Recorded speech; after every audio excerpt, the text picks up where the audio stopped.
અને હવે સમાચાર મહીસાગરથી, જ્યાં પણ જિલ્લામાં સાર્વત્રિક વરસાદનો માહોલ જોવા મળી રહ્યો છે।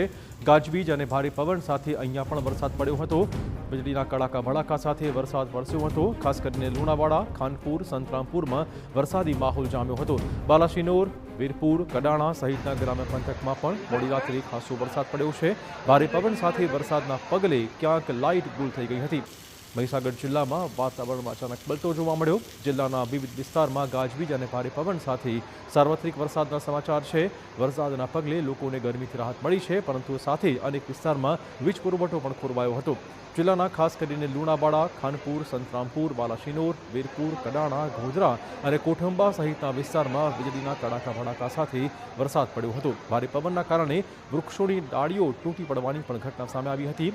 પહેલા વરસાદમાં જ વીજ વ્યવસ્થામાં ખામીઓ સામે આવતા સ્થાનિક લોકોએ નારાજગી પણ વ્યક્ત કરી છે। જોકે વરસાદના કારણે ખેડૂતો અને સામાન્ય નાગરિકોમાં ખુશીનો માહોલ જોવા મળ્યો હતો, કારણ કે લાંબા સમયથી ચાલતી ગરમી અને ઉકળાટમાંથી લોકોને હવે ધીમે ધીમે રાહત મળી રહી છે।